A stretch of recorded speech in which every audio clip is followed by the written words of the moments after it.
Glad you're here. Truly am. Suffering. Everybody knows what it's about. You don't need an orator, preacher, or philosopher to tell you everybody suffers. Everybody has challenges. Everybody gets some real difficulties in their life. And we're going to talk a little bit about that this morning, and one particular thing on my fading in and out on this again. Yes, no, okay, we'll keep on with the portal. And talk about one particular Bible example on how to handle that. People deal with struggles in a lot of different ways. Sometimes they just withdraw, close up, hold it in. There are other times that they will get a hold of a friend and they'll talk to them. I highly recommend that. It's also very biblical. There's a lot of passages that talk about encouraging one another, building up one another, bearing one another's burdens. Enough to emphasize that God says that's a remedy for all this. But not always is it handled well. And the fact is, because you deal with those things, oftentimes daily in some things, and sometimes in big ways in some big things, it's something worth talking about.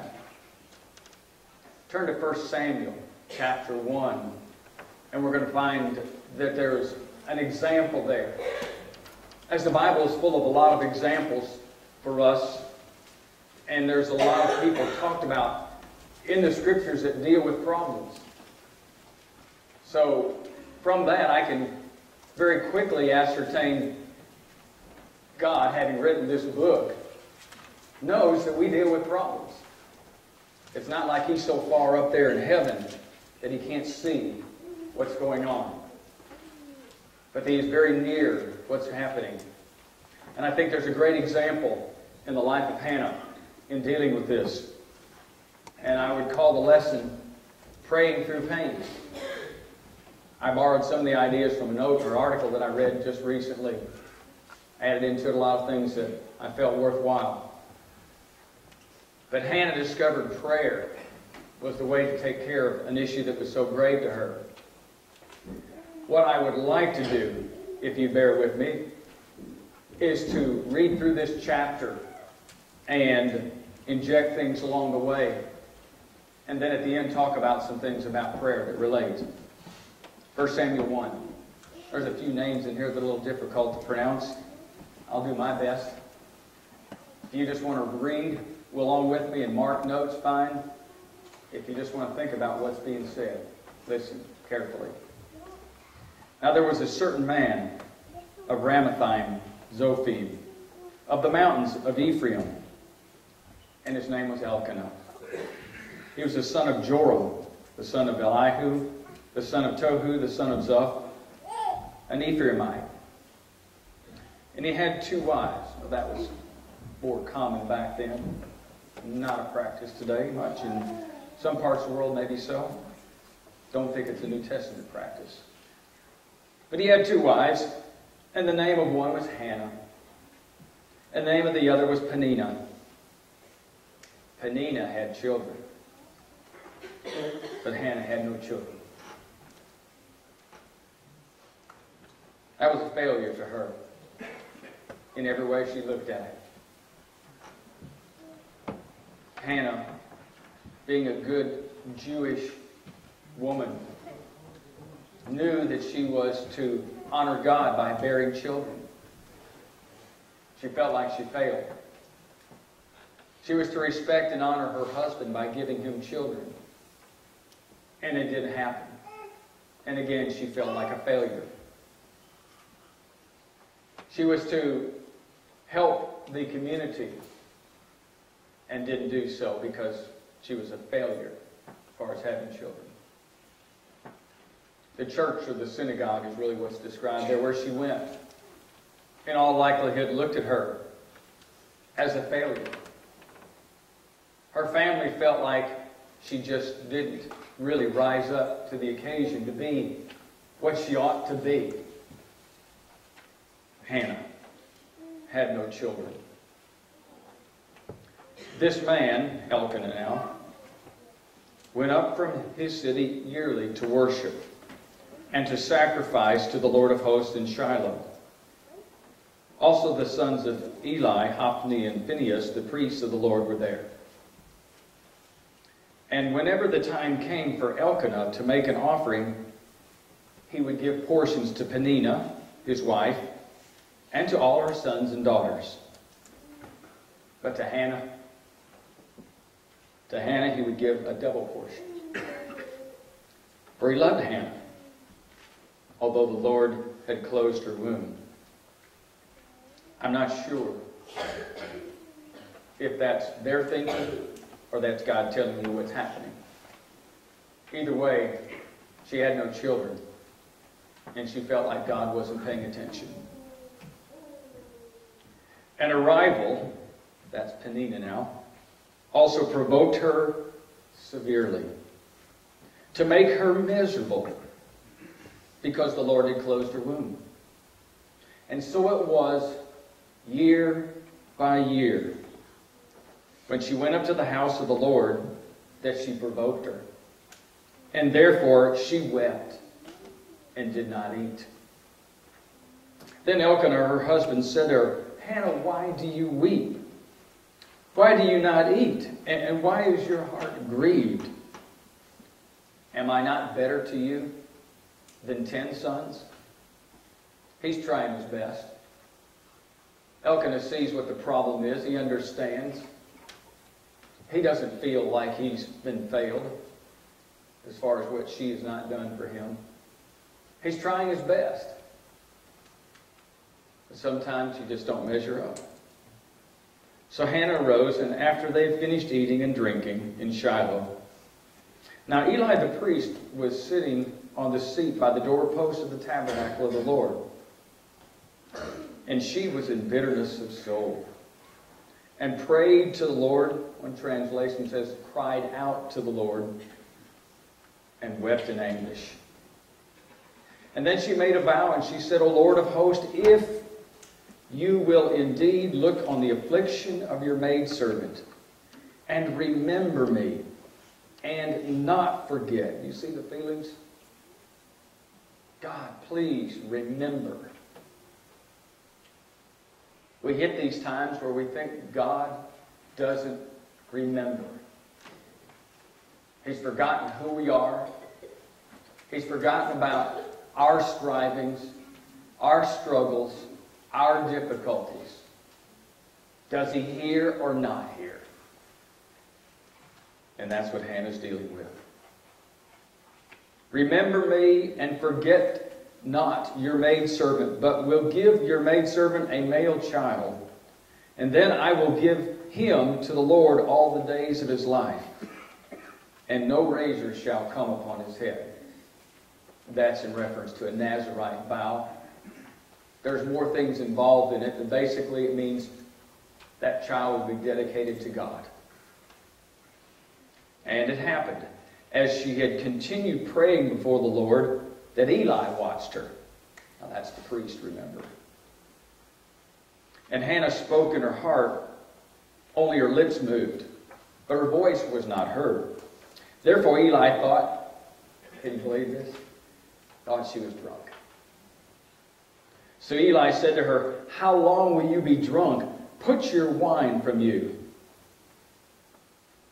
Kindness, understanding go a long way. Eli missed it there. But Hannah answered and said, no, my Lord, I am a woman of sorrowful spirit. I have drunk neither wine nor intoxicating drink, but have poured out my soul before the Lord. That's the definition of a true petition to God. I poured out my soul to the Lord.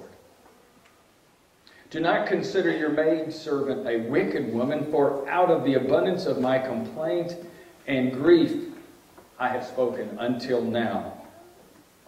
Then Eli answered and said, go in peace, and the God of Israel grant you your petition, which you have asked him.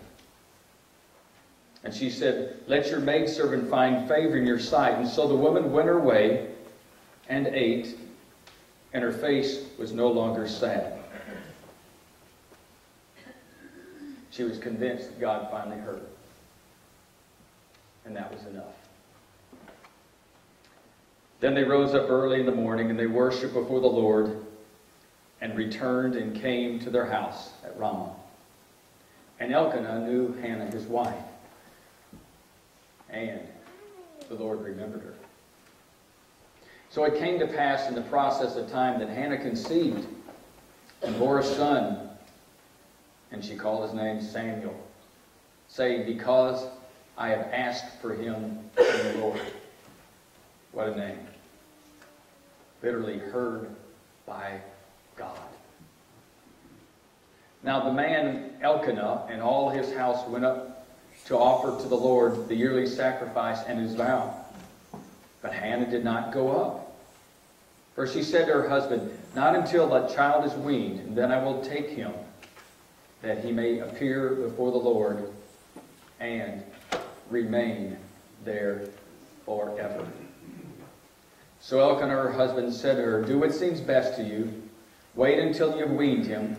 Only let the Lord establish his word." And the woman stayed and nursed her son until she weaned him. Now when she had weaned him, she took him up with her with 3 bulls, an ephah of flour, a skin of wine, and brought him to the house of the Lord at Shiloh. And the child was young. Then they slaughtered a bull and brought the child to Eli, that's the priest. And they said, "O my Lord, as your soul lives, my Lord, I am the woman who stood before you here praying to the Lord.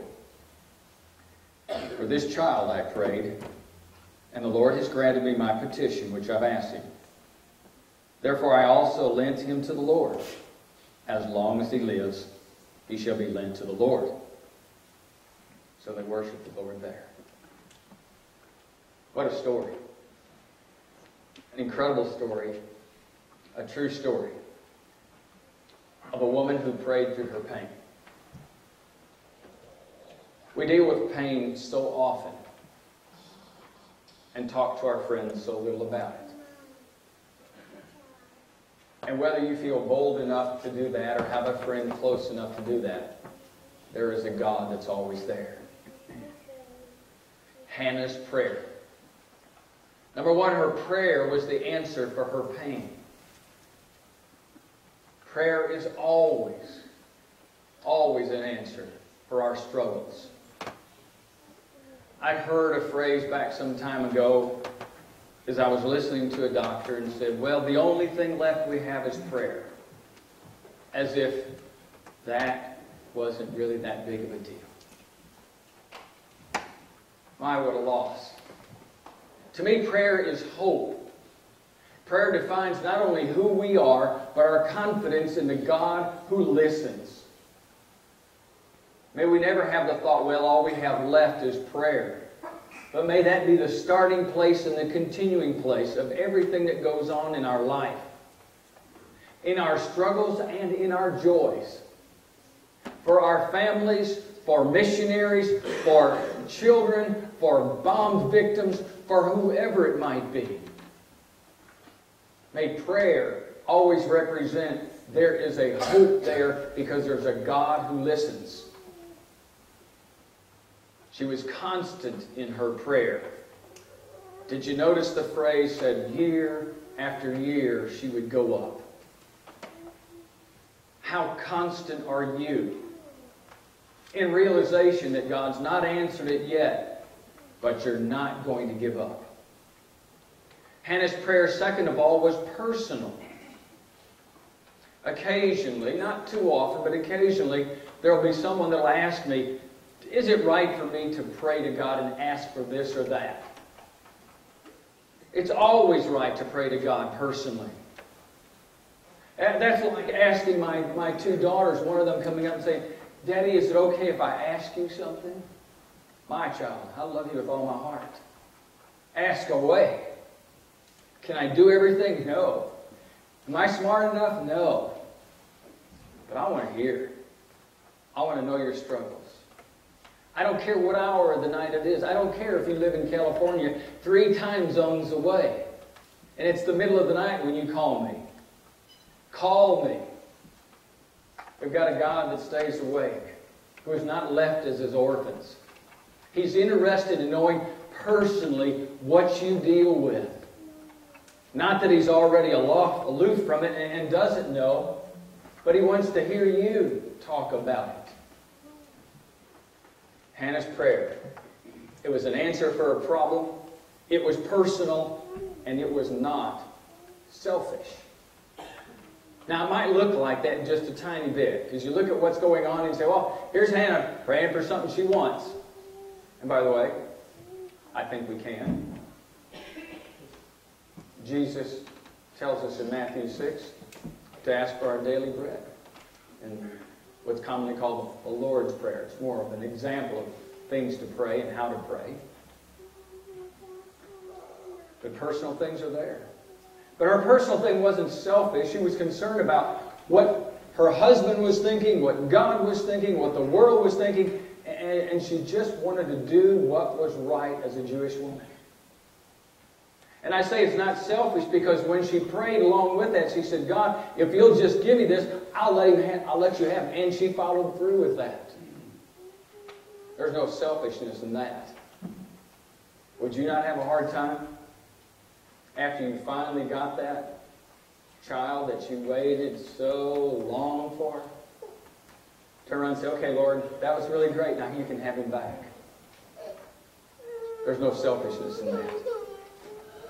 James, by the way, brother of our Lord, if I got that right, writing the New Testament book, the book of James, talks about that sometimes we don't get what we want because we ask amiss. In other words, for the wrong motives, selfish motives, for reasons that really aren't important to God. And he doesn't answer those prayers, at least not the way we might hope. Hannah's prayer was not selfish. Neither was it ineffective, but rather it was powerful. God heard and God answered. But it didn't happen immediately. It took a long time. And that phrase, year after year, keeps coming back to me for the things that sometimes I know I prayed for, and I keep thinking, okay, God, should I just give up on this one? And here's Hannah's example, and God reminding me about it, that it was year after year that those prayers kept getting offered. This whole story is kind of unique in itself in that Hannah knows it's happening. Elkanah knows it's happening. Why does God bother to write about that?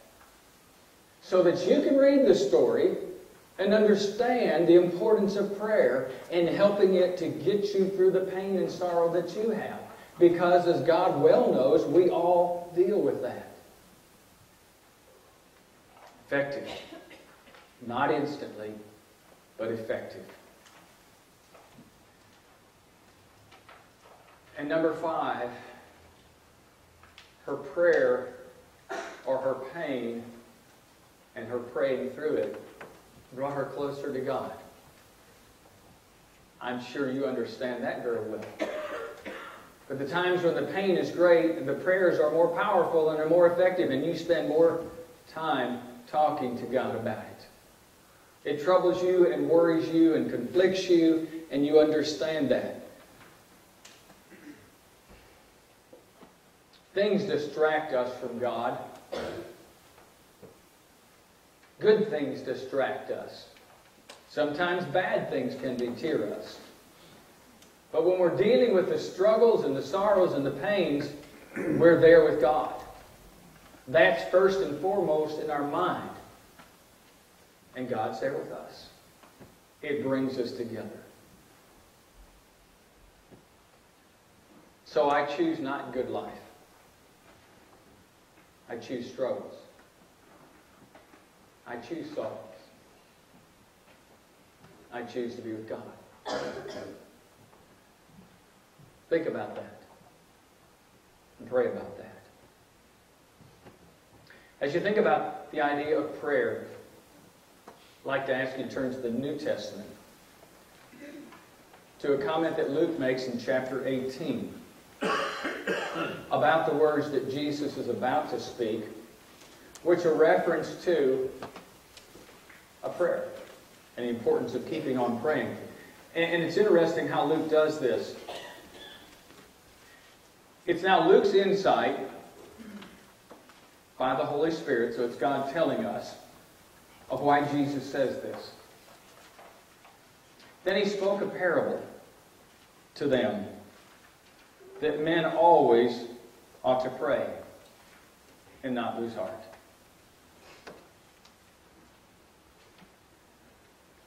Think about this just for a moment. Because as you're praying at times, and you're wrestling with this idea of prayer, you're down here on earth, and you're looking up into heaven, we'll phrase it like that. And you're thinking, can God hear me all the way up there? Is he looking down this way? Is he really paying attention? Who would be able to tell you, yes, he knows, he's hearing? But God's Son who sits alongside him. And he says, I know my Father. Don't give up. As if to say, he hears everything you say.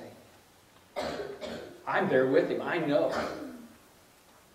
Years ago, there was a little discussion going on between two sisters, a younger and an older. The older sister had married, and for a little period of time, everything was going great. And finally, one day, she come knocking at the door, had her 2 suitcases in hand. Mama opens the door, and she said, "What's up?" She says, "I've left him." She looked at her daughter, and she said, "You married him. You go back to him." And she slammed the door in her face. But the sister, the little sister, said later, "You weren't on the other side because you didn't see what happened. But Mom just sat down and wept. It was so